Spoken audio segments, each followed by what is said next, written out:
Monsieur le ministre. La prochaine question va être posée par Monsieur Frédéric Zguinski pour le groupe démocrate.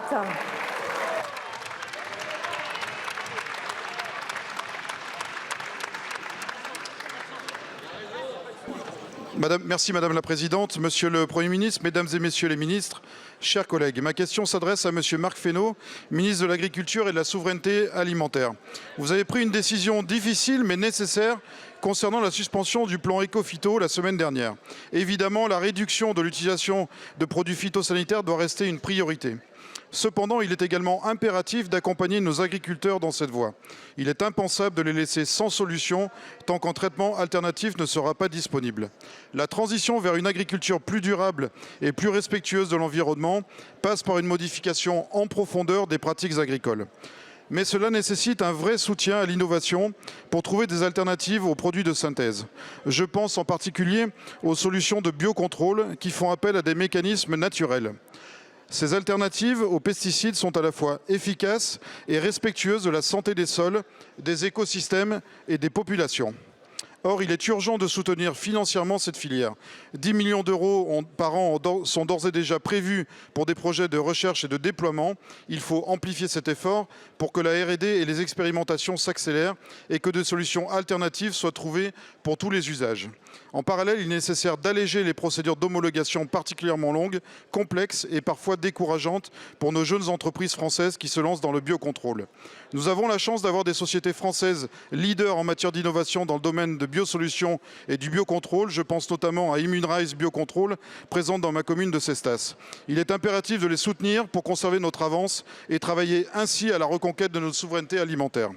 Ainsi, Monsieur le ministre, pouvez-vous nous dire quels sont les leviers que le gouvernement compte activer pour favoriser le développement de solutions alternatives françaises et ainsi accompagner les agriculteurs vers la transition écologique tout en maintenant leur compétitivité? Je vous remercie. Je vous remercie. La parole est à Monsieur Marc Fesneau, ministre de l'Agriculture et de la Souveraineté alimentaire. Merci Madame la Présidente, Mesdames et Messieurs les députés, Monsieur le député Zguinski. Deux éléments de réponse. Le premier sur le plan Éco-Phyto, on a décidé effectivement de le mettre en pause pour quelques semaines, le temps d'analyser deux choses. La première, c'est la question des indicateurs. Nous avons besoin d'un indicateur qui reflète bien les efforts qui sont faits par l'agriculture et qui ne soit pas un processus de découragement de ceux qui essaient de trouver des alternatives ou de sortir des produits qui sont les plus à risque. Puis deuxième élément, des mesures de simplification pour éviter les surtranspositions. Je pense en particulier au registre numérique et s'inspirant d'ailleurs des travaux qui ont été menés par le député Potier et le député Descrozaille dans le cadre de leur commission d'enquête sur pourquoi Éco-Phyto ne va pas aussi loin qu'on l'espérait à l'époque en 2009. Deuxième élément, les alternatives, parce que c'est ça sur lequel il faut travailler. Il y a différents types d'alternatives avec des produits phyto ou avec des outils de biocontrôle ou de biostimulants.